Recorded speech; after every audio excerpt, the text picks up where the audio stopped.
Mes chers amis, le jour de Tisha B'Av est la journée de deuil national du peuple juif. C'est le jour où nous nous souvenons de tous les malheurs qui se sont abattus sur notre peuple tout au long de son histoire et qui a culminé avec la Shoah. La question qu'on peut se poser, c'est justement de savoir pourquoi nos maîtres ont jugé qu'il était important de consacrer chaque année, une année, au souvenir de ces malheurs. Pourquoi c'est important de penser à notre devenir malheureux? Peut-être est-ce justement pour nous faire prendre conscience du caractère unique des catastrophes du peuple juif, qu'a connu le peuple juif au sein de l'histoire de l'humanité tout entière. Du caractère démesuré, du caractère hors norme de ces malheurs. Et en même temps, de nous poser la question de savoir, mais pourquoi finalement Akadosh Baruch Hu a décidé de nous traiter de cette façon?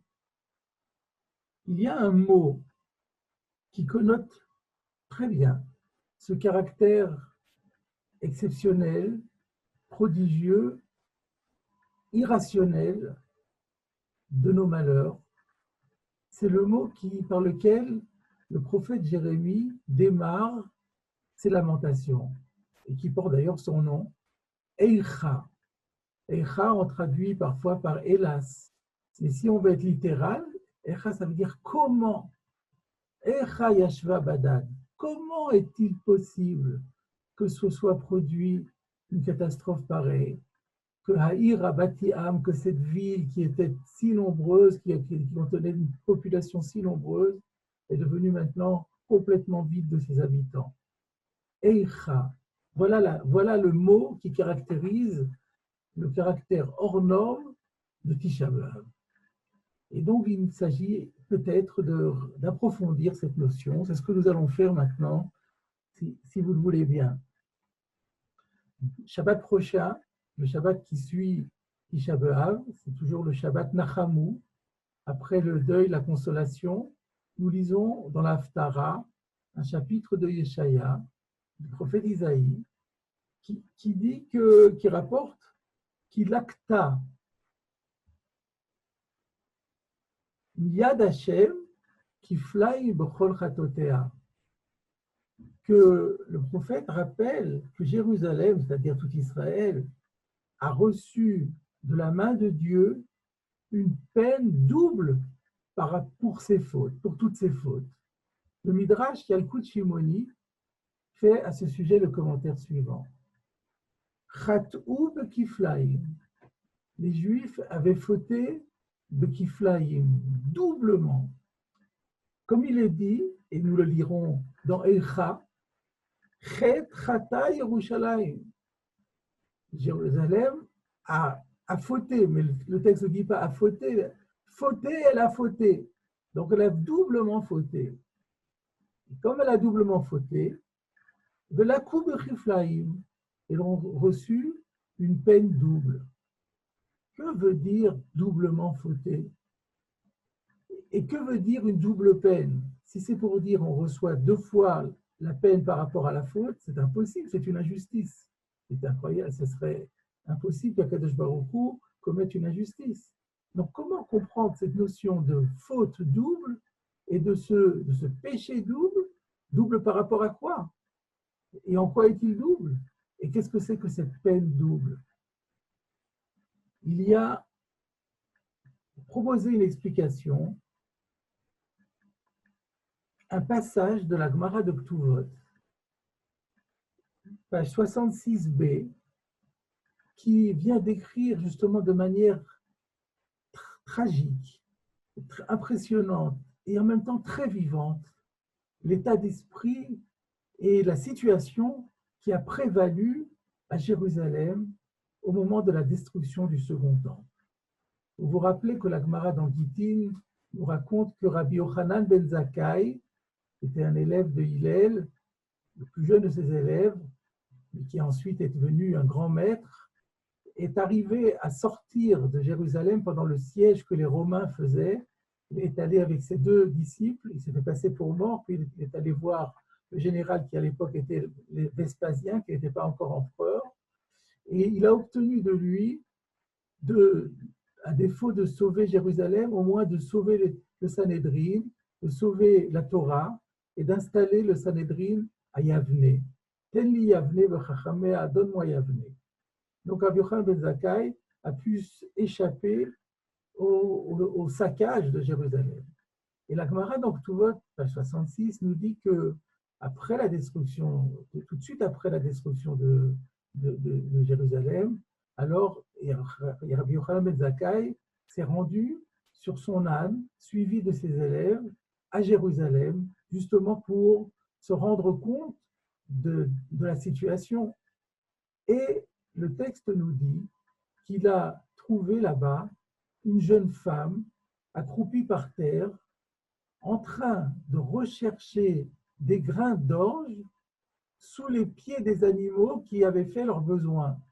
Donc, il était obligé de récupérer des grains d'orge, pas du blé, de l'orge au milieu du fumier. Ce qui montre à quel point elle avait faim. Pour être arrivée à des extrémités pareilles, c'est qu'elle était vraiment sans absolument avoir quoi manger, et donc ne pas être dégoûtée de l'orge. Déjà, l'orge, c'est pas un aliment aussi noble, mais alors en plus que dans ces conditions-là, c'est inutile d'en parler. Alors, Rabbi Yochanan ben Zakkai, il lui a dit, non, quand la jeune femme a vu Rabbi Yochanan ben Zakkai arriver sur son âne, le texte dit, elle s'est enveloppée de sa chevelure, qui apparemment était abondante, elle s'est levée et elle a été retrouvée Rabbi Yochanan ben Zakkai et lui a dit, Rabbi Parneseini, mon maître, donne-moi à manger. Alors Rabbi Yochanan ben Zakkai lui répond, ma fille, dis-moi de qui tu es la fille, qui est ton père? Elle a dit, mon père c'est Nakdimon ben Gurion. Alors Rabbi Yochanan ben Zakkai s'est tourné vers ses élèves. Rabbi Nakdimon ben Gurion était à l'époque une des personnes les plus riches du peuple d'Israël. Il s'est tourné vers ses élèves, il leur a dit, vous savez, j'étais au mariage de cette dame, la fille de Nakdimon, et j'étais témoin. C'est moi qui ai signé la Ketouba. Mais je peux vous dire que dans la Ketouba, son père l'avait dotée de 1 million de dinars. Et maintenant, elle en est réduite à cette extrémité. Mais c'est incroyable. Et alors, il s'est mis à pleurer. Il s'est mis à pleurer. Et voilà ce qu'il a dit. Il a dit, Ashreichem Israël. Qu'est-ce que vous êtes heureux, Israël. Quelle chance vous avez. Quel bonheur est le vôtre. Bisman, chez aussi Rotsono chez Makom, lorsque Israël accomplit la volonté de Dieu, En koluma velashon sholetet baem. Pas une nation n'a pris sur eux. Ou bisman chez En osim Rotsono chez Makom, et lorsque ils n'accomplissent pas la volonté de Dieu, Mosran beyaduma shfela. Alors Dieu les livre aux mains d'une nation de bas étage. Velo beyaduma shfela. Mais pas seulement aux mains d'une nation de bas étage, et la beyad be'emtam chez l'oumashfela, mais aux mains des animaux appartenant à une nation de bas étage. Dans ce velo od-là, nous comprenons qu'est-ce que voulait dire la koube kiflaim. Cela veut dire que, non pas qu'il y a deux peines pour une seule faute, c'est pas ça, mais que la peine est particulièrement grave. Elle est aggravée, elle est au second degré. Elle présente un caractère doublement grave.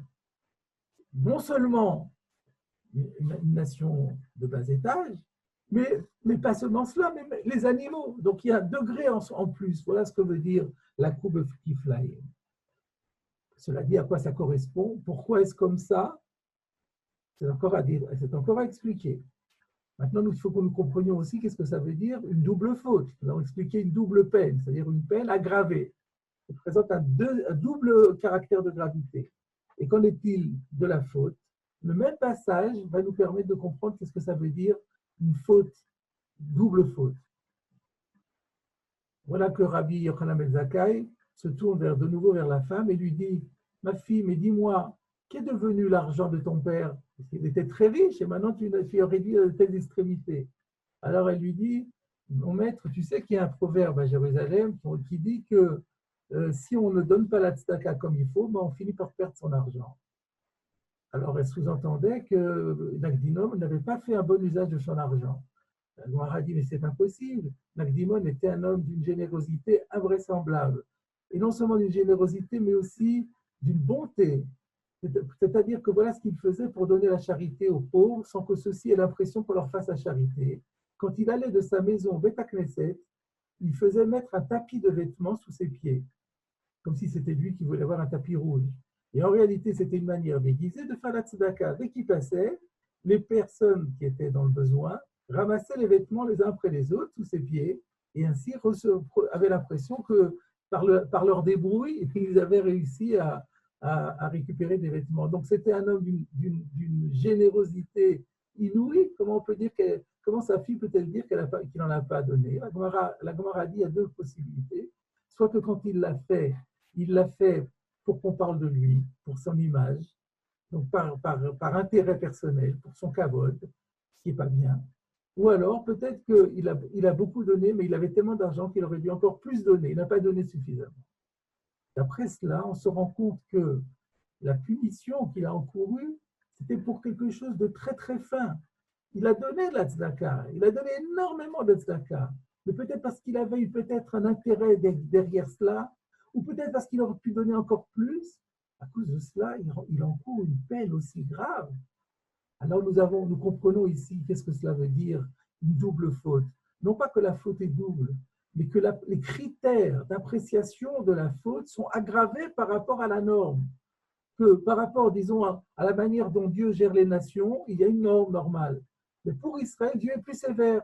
Et il y a un critère de gravité aggravant. Quelque chose qui pour les autres serait une faute vénielle, pour eux devient une faute très grave.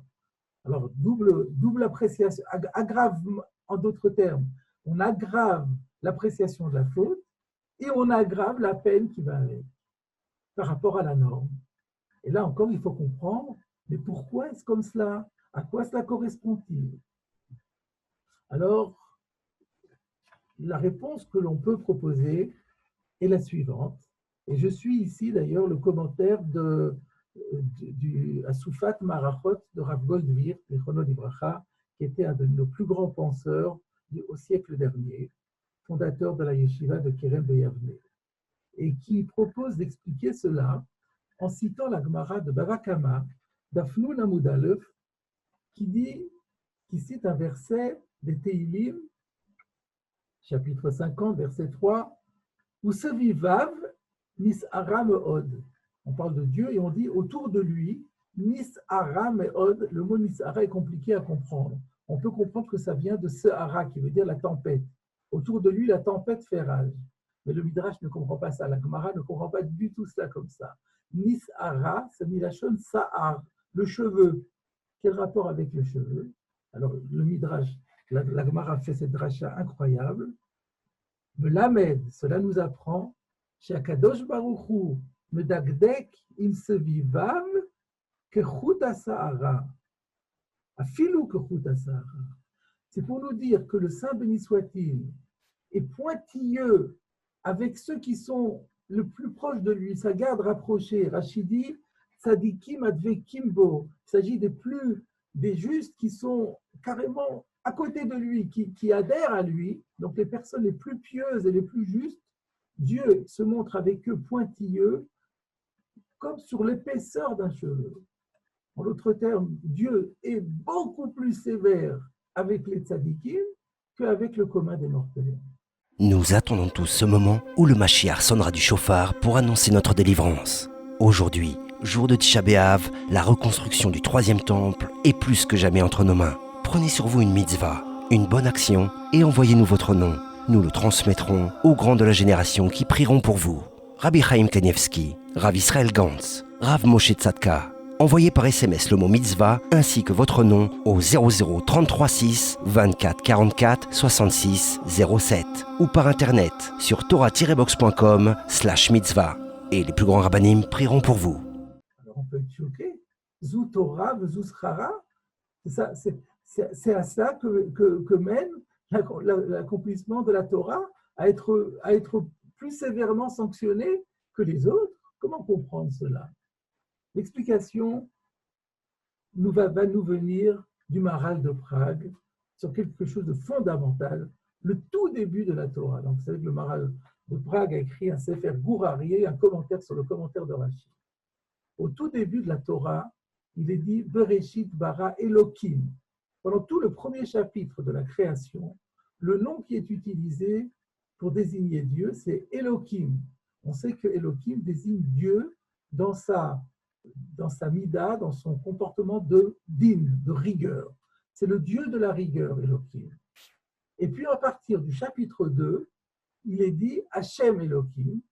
Et Hachem, c'est le nom de l'autre nom de Dieu, le tétragramme, qu'il est convenu d'être le nom qui incarne la miséricorde de Dieu, qui connote la miséricorde de Dieu. Alors Rashi pose la question, pourquoi est-ce que initialement on n'utilise que le nom divin qui connote la rigueur, et ensuite on met les deux noms accolés l'un à l'autre, la rigueur avec la miséricorde? Alors Rashi dit parce qu'initialement, Mitrila, Allah b'marshava, Dieu avait pensé créer le monde avec comme critère la rigueur. Et quand Dieu s'est rendu compte que le monde ne pouvait pas subsister ainsi, parce qu'il aurait été immédiatement rayé de la carte, parce que d'après la rigueur de la loi, il ne méritait pas de subsister, alors Dieu a modifié et a rajouté la miséricorde, et il a fait une sorte d'association. La rigueur a été pondérée par la miséricorde est pondérée par la rigueur. Ce Rashi est très difficile à comprendre. Comment on peut dire Dieu avait pensé, ensuite il s'est rendu compte, il a revu sa copie, mais chez Dieu il n'y a pas de changement, il n'y a pas de revirement, c'est impossible. Le Maharal de Prague dans le Gourarié nous explique ce que ça veut dire. Si on nous dit que Allah b'marshava, ça veut dire que c'est ce que Dieu désire absolument. C'est l'objectif que Dieu se fixe au monde, que Dieu a fixé au monde, c'est d'être jugé et traité et géré selon la midat hadin, selon la rigueur. Mais dans un premier temps, cela n'est pas possible, donc Dieu provisoirement adjoint à la rigueur la miséricorde. Mais en vérité, il est important,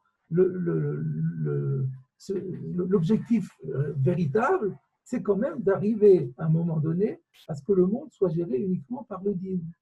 Et le Maharal de Prague nous dit cette phrase étonnante, et il nous dit « Ashrei lo mi sheyachol la'amod b'midat hadin ben tzarich l'rachamim » Heureux celui qui a la capacité de tenir uniquement avec midat hadin, avec la rigueur de justice, et qui n'a pas besoin d'être protégé par la miséricorde.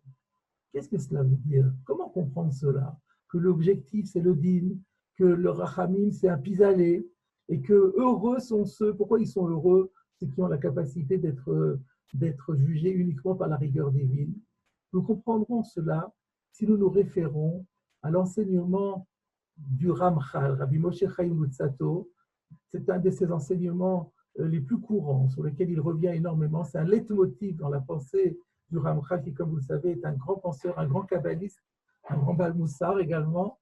Eh bien, il nous explique pourquoi finalement la neshama, l'âme, est obligée de rentrer dans le monde ici-bas et d'investir un corps. Nous savons que la tradition nous dit que, initialement, les âmes sont toutes regroupées sous le trône divin. Et que sous le trône divin, l'âme se repaît de la proximité de Dieu et jouit d'une béatitude indicible. Nous n'avons aucune idée de ce que c'est, mais c'est un bonheur ineffable. Mais alors quoi? Mais alors, à un moment donné, ce bonheur devient quelque chose de répugnant. C'est ce que le Zohar appelle Nahama de Kisoufa, le pain de la honte. C'est-à-dire que la Neshama, à un moment donné, se dit, mais je jouis, j'ai une jouissance formidable, mais qu'ai-je fait pour la mériter? Rien du tout. Alors je suis un assisté finalement. Et donc, lorsque l'âme prend conscience qu'on lui fait du bien alors qu'elle n'est pas méritée, ce bien ne lui fait plus du tout de bien. Au contraire, ça la fait souffrir. C'est une honte horrible. Et donc, l'âme comprend qu'il faut qu'elle retrouve cette jouissance, mais cette fois-ci de façon méritée. Et comment va-t-elle le faire? Eh bien, en investissant un corps, en rentrant dans le monde ici-bas, dans ce monde matériel qui est plein de pièges, qui est plein d'éléments qui vont à l'encontre de ce que l'âme recherche. Et là, l'âme va devoir travailler avec son corps pour faire en sorte que l'ensemble se mette au service de Dieu. Et à ce moment-là, quand elle va accomplir les commandements de Dieu dans le Olam Hazé, et qu'elle va remonter dans le Olam Haba, alors à ce moment-là, ce sera quelque chose de mérité. La récompense, ce sera cette fois-ci non pas une jouissance donnée par charité, par assistance, ce sera une récompense méritée. Et là, ce sera extraordinaire. Voilà toute l'histoire du fonctionnement du monde, c'est comme cela. Alors, nous comprenons bien après ça ce que dit le Maharal de Prague, c'est que fondamentalement, ce que Dieu veut, c'est que le monde fonctionne uniquement avec la rigueur. Parce que si c'est que de la rigueur et qu'on arrive dans l'Olam Haba en disant, voilà, tu m'as jugé avec rigueur, et avec rigueur, je mérite une récompense méritée à 100%. Mais si, quand je monte dans l'Olam Haba, on me dit, ouais, mais attends, ce que tu as fait, si tu n'avais pas bénéficié d'un peu de miséricorde, tu ne serais pas arrivé. Donc, tu n'as pas vraiment mérité, tu mérites à moitié. C'est déjà ça, mais ce n'est pas extraordinaire. L'idéal, c'est quoi? L'idéal, c'est d'être jugé dans le Olam Hazé de Midat Adin. Et à partir du moment où on est jugé de Midat Adin, à ce moment-là, quand on arrive dans le Olam Haba, c'est une jouissance méritée à 100% qui donne quelque chose d'extraordinaire, et c'est pour ça que Dieu a créé le monde. Alors c'est pour ça que le Maharal de Prague dit « Heureux celui qui arrive dans ce monde ici, à être à la mode de Midat Adin, à tenir le coup uniquement d'après la loi divine, parce qu'à ce moment-là, s'il a tenu le coup dans ce monde-ci, il a accompli toute sa mission dans ce monde sans bénéficier d'un peu de miséricorde, quand il va aller dans le Olam Haba, il aura une récompense qui est vraiment incroyable, une récompense hors norme. Donc heureux celui qui est comme cela. Et alors on se prend à comprendre que le Ashrei, c'est très curieux, le Maharal de Prague a dit Ashrei lo, ce heureux du Maharal de Prague fait écho au Ashrei Chem de Rabbi Yochanan ben Zakkai. Rabbi Yochanan ben Zakkai a dit comme heureux est Israël, en parlant de Nakdinom ben Gurion. Parce que Nakdinom ben Gurion, pour une petite pécadille, il a été puni comme cela. Ça prouve qu'il fait partie de ceux qui sont tout proches de Dieu, de ceux qui sont dans la garde rapprochée, de ce vivav misara me'od. Si vraiment Nakdinom ben Gurion, avec toute la tzedaka qu'il a faite, il a été puni comme cela, c'est que lui, il a été jugé digne d'être jugé b'midat hadin sans rachamim. Donc quel bonheur pour lui. Ashreichem. Voilà comment nous allons comprendre cette Gemara de Ktubot à propos de Nakdinom ben Gurion. Mais du coup, nous sommes prêts également à comprendre qu'est-ce que veut dire le Midrash qui parle de tout Israël cette fois-ci et qui dit qu'en Israël, la faute a un caractère doublement aggravé et la sanction a un caractère doublement aggravé. Nous avons demandé qu'est-ce que ça veut dire doublement aggravé et puis pourquoi est-ce comme cela? Eh bien, maintenant, en fait, on va se dire que Rabbi Yochanan ben Zakkai, il n'a pas seulement parlé de Nakdimon ben Gurion, il a dit Ashrei Chem Israël. C'est-à-dire que ce que nous avons dit pour les Svivav Misara Meod, ce qui est valable pour l'élite à un certain niveau, est valable également pour tout Israël à un niveau un petit peu inférieur.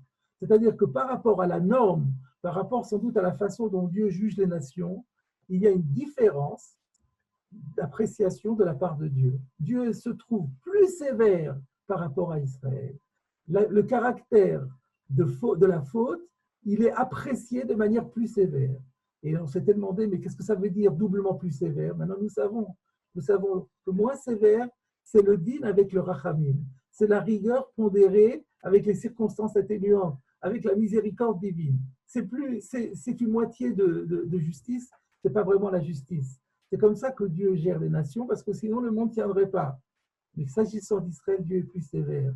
Chet Chata Yerushalayim, quand Israël faute, ou peut-être pas tout le temps, mais il y a des moments dans l'histoire où Israël est jugé digne que sa faute soit envisagée uniquement dans le prisme de la Midat Hadin, de la rigueur divine, sans le moindre rachamim.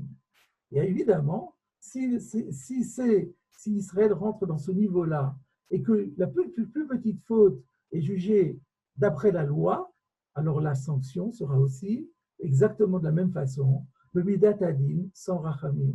Voilà ce que voulait nous dire le Midrash, et voilà ce que veut nous dire le prophète Isaïe, et voilà la signification de Tisha B'Av. À Tisha B'Av, nous récapitulons l'ensemble de notre histoire. Et nous nous rendions compte que la gravité des châtiments qui a été encourue par Israël tout au long de son histoire, c'est révélatrice en fait d'une madrega. J'ai oublié de dire que pour donner un exemple, quelque chose de concret, pour illustrer un peu l'idée que nous disons, comme quoi la garde rapprochée de Dieu est punie plus sévèrement, Rav Goldwirth nous donne l'exemple d'un vêtement. Vous avez deux types de vêtements. Vous avez des vêtements grossiers, avec un filage grossier, et puis vous avez des vêtements de soie. Le vêtement grossier, s'il y a une petite tache, on ne la remarquera même pas. Mais si c'est un vêtement de soie, alors la toute petite tache, elle abîme l'ensemble du vêtement. Alors les personnes qui ont ce statut de din sans rachamim, et nous sommes en train de dire que parfois le klal Israël tout entier est jugé ainsi, c'est comme un vêtement de soie, il a fait une toute petite tache, oui mais c'est catastrophe, c'est tout le vêtement qui est abîmé. Et donc, s'agissant d'Israël, Dieu est obligé de se montrer de temps en temps plus sévère. Mais ceci est révélateur du madriga, c'est révélateur d'un degré, et c'est révélateur aussi de son pendant. C'est que si dans le Olam Hazé, on a été obligé d'être jugé de Midat Hadin, quelque part, c'est une promesse de ce qui nous attend dans le monde futur. Et donc, voilà, mes chers amis, la leçon ambivalente de Tisha B'Av. D'un côté, nous pleurons sur toutes ces catastrophes hors normes qui se sont accumulées tout au long de son histoire sur le peuple d'Israël. Mais en même temps, nous ne pouvons pas nous empêcher de penser qu'en réalité, c'est pour la bonne cause. Parce que ça veut dire que nous avons été jugés dignes, la mode de Midat Hadin. Avec tout ce qui s'est passé, le peuple d'Israël est toujours là. Et il a été jugé digne d'être jugé par la Midat de rigueur. Ce qui veut dire que le Olam Haba qui l'attend, la jouissance qui l'attend lorsqu'il arrive et lorsque chacun de nous arrivera dans l'Olam Haba, c'est aussi un bonheur hors norme. Ashreichem Israël, heureuse est le peuple d'Israël. La ligne d'écoute Torah Box, c'est une équipe de thérapeutes et coachs bénévoles à votre disposition chaque jour pour vous écouter et vous aider à surmonter votre difficulté, problèmes de couple, solitude, dépression, violence, harcèlement. Vous n'êtes plus seul, nous sommes là. La ligne d'écoute Torah Box, un service unique, gratuit pour vous. Depuis la France au 01 80 20 5000 et en Israël au 02 37 41 515.